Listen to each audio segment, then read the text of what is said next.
तो हम कहते हैं ए बरेली मेरा बाब जन्नत है तू, बिल यकी मरकज़े अहले सुन्नत है तू, ये तेरी मरकज़ियत सलामत रहे। नारे तकबीर, नारे रिसालत, मसलके आला हजरत, मसलके आला हजरत, जश्न गौसुल वरा। आपने पूरा जलसा बड़ी मेहनत से सुना। उम्मीद है जवानों अभी आप थके नहीं होंगे। अगर थके भी होंगे बात वो करने लगा हूं कि इंशाअल्लाह दोबारा ताकत ना आ जाए तो नाम बदल के रख देना। बात छेड़ी है नबी के अबू बकर की, जिसे ये कहते हैं कि ये झूठ बोलते। हाँ, फिर वो बागे फदक का झगड़ा कि उन्होंने वो गसब कर लिया था, छीन लिया था। अल्लाह अकबर। सीधी बात तो ये है कि नबी की मीरास कभी भी औलाद में तकसीम नहीं होती है। नबी की मीरास हमेशा उम्मत में तकसीम होती है, बैतुल माल जाए। लेकिन औलाद का हक नबी की मीरास में नहीं है। जब हक ही नहीं तो हजरत फातिमा का हक कहां गया? क्या ये इल्म हजरत फातिमा तो ज़हरा को नहीं था? वो खुदारा ज़बान को लगाम दे। तू खुद नबी की बेटी की तौहीन करता है और इल्जाम बरेली वालों पे लगाता है, अहले सुन्नत पे लगाता है। अबू बकर सिद्दीक की शान बताऊं, सुनो अबू बकर सिद्दीक कौन है, नबी ने कैसे परवरिश की है। खुदा की कसम नाम बिला वजह सिद्दीक नहीं पड़ा था। नबी की नबुव्वत का आपने ऐलान किया और इकरार किया, बिना दलील के कहा था। हुजूर कोई माने ना माने, अबू बकर कहाफा का बेटा कहता है आप सच्चे हो, इतना कहा था। सिद्दीक बन गए थे। जब ये सिद्दीक बने गए, आज जरा दिल की किताब खोल, आज एक आला हजरत के नौकर से सुन सिद्दीक अकबर की शान क्या है। जंग का मौका है, जंग के बाद जब वापस आ रहे थे, मुजाहिदीन आ रहे थे, उनमें कुछ शहीद भी हुए थे। जो गाजी बच्चे वापस आ रहे थे, उनमें एक बच्ची ऐसी थी जिसके वालिद का विसाल हो चुका था, जंग में शहीद हो चुके हैं। हर बच्चा बाप का इंतजार करता है, वो यार तुम परदेश से आते हो, बच्चों को पता चल जाए मेरा बाप आने वाला है। बेटियां घर छोड़ के बाहर आ जाती हैं, मेरा बाप आ रहा है। बच्चे घर छोड़ के अड्डे पे आ जाते हैं, बाप यही उतरेगा। ओ यार घंटों घंटों इंतजार करते हैं। ये तेरी मेरी बेटी का प्यार है तो बता मुस्तफा के सहाबी के बेटी का प्यार क्या होगा। अल्लाह अकबर। जब गाजी वापस आते हैं, बच्ची घर से निकलती है और निकलने के बाद आने वालों से ये पूछती है मेरे पापा कब आएंगे, कितनी देर में आएंगे। ये सोच करके बच्ची जब रास्ते में आई ना, सबसे पहले हजरत उमर फारूक आजम नजर आ गए। उसने हाथ पकड़ा, पकड़ के कहने लगी चचा का जी बेटी का मेरे पापा कब आएंगे। अल्लाह अकबर। उमर फारूक आजम जानते थे कि इसके वालिद शहीद हो चुके हैं। किस मुंह से बताएं बेटी कि तेरे बाप वापस नहीं आएंगे। हिम्मत न कर सका वो उमर जिसे देख करके 56 इंच वालों का कलेजा पानी होता था। लेकिन आज बेटी की मोहब्बत के आगे हिम्मत टूट गई उमर की। कहते बेटी जो मेरे पीछे आ रहा है उससे पूछ लेना। उमर के पीछे हजरत उस्मान गनी आ रहे थे। बच्ची ने हजरत उस्मान का हाथ पकड़ा, पकड़ के कहने लगी चचा बताओ तो सही मेरे वालिद कब आएंगे। अल्लाह अकबर। हजरत उस्मान गनी ठहरे नर्म तबीयत के मालिक, बड़े नर्म दिल वाले। आपने बच्ची का चेहरा देखा, जानते थे कि वालिद शहीद हो चुके हैं, लेकिन हिम्मत जवाब दे गई। कहने लगे बेटी मेरे पीछे जो आ रहे हैं उनसे पूछ लेना, उनके पीछे आ रहे थे खलीफा अव्वल अफजलुल खल्क बादल अंबिया। अल्लाह अकबर। हजरत अबू बकर सिद्दीक आ जाते हैं। बच्ची ने अबू बकर का हाथ पकड़ा, पकड़ के कहने लगी चचा कोई बताता नहीं है मेरे वालिद कब आएंगे। इतना सुनना था अबू बकर सिद्दीक को, उनकी शहादत का पता ना था। मुंह से जुमला निकल गया बेटी आने वाले हैं तुम्हारे वालिद। अल्लाह अकबर। क्या जुमला निकला? बेटी तुम्हारे वालिद आते ही होंगे। उधर वो शहीद पड़े हैं, इधर अबू बकर की जबान से निकल गया बेटी आते ही होंगे। इतना जबान से कहना था। रब ने फरमाया इजराइल कहाँ हो? या अल्लाह मैं रूहें लेके आ रहा हूँ। कहा जल्दी कर फला शहीद की रूह वापस कर दे। ए मेरे मालिक तेरा तो कानून ये है जब किसी की रूह निकल जाएगी तो वापस नहीं की जाएगी। या अल्लाह अगर रूह वापस कर दी गई तो तेरा कानून बदल जाएगा। अल्लाह अकबर। रब ने फरमाया इजराइल क्या सोच रहा है?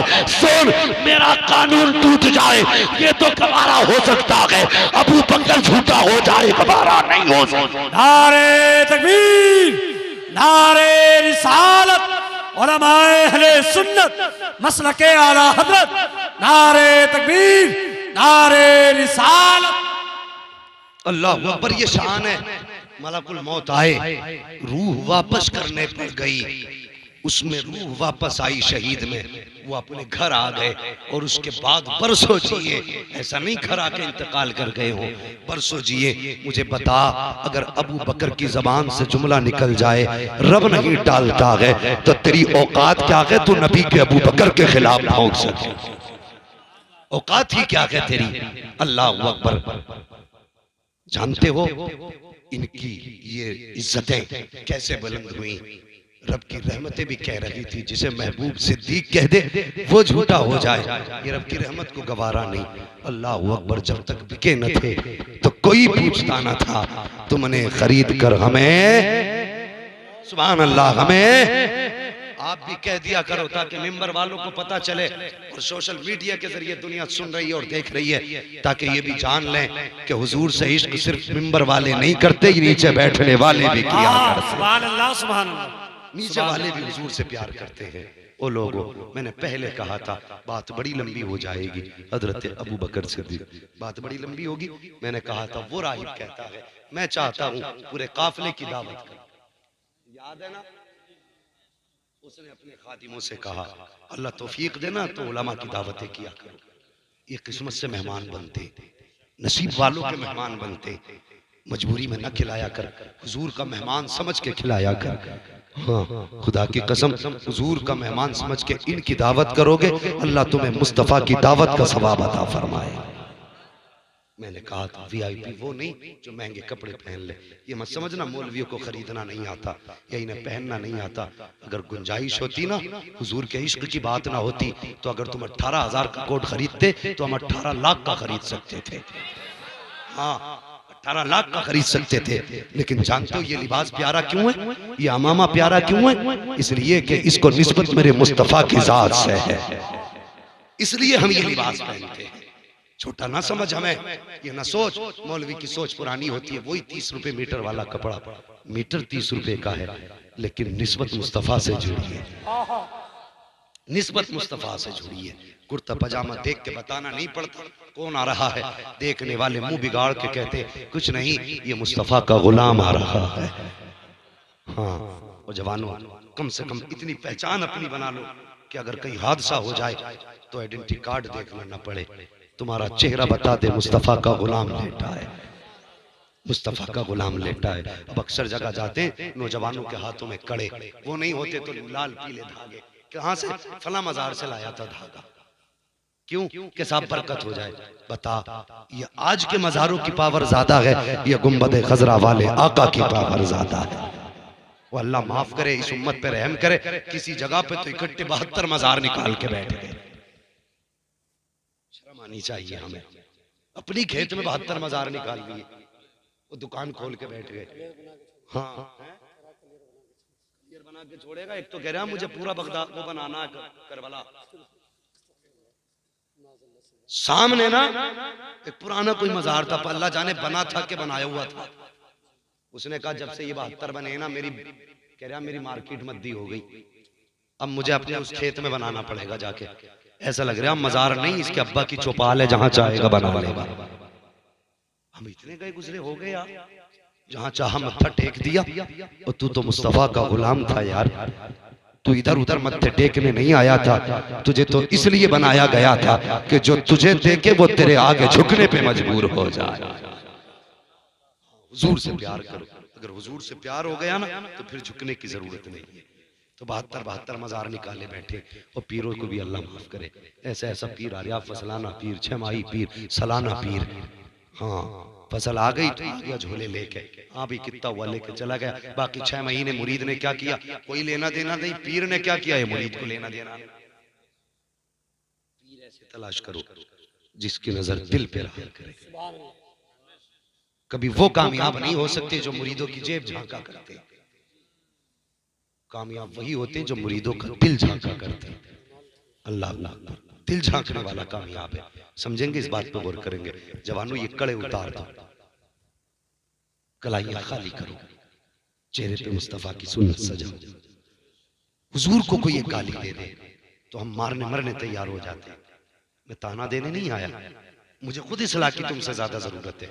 लेकिन एक बात का जवाब दो, हम हफ्ते में 3 मरतबा हुजूर की सुन्नत मुंडा के नाली में डालते, हमसे कोई पूछने वाला है कि हमने हुजूर का दिल दुखाया कि नहीं? एक ने कार्टून बना दिया, पूरी दुनिया का मुसलमान मैदान में आ गया, हुजूर की तौहीन हुई है।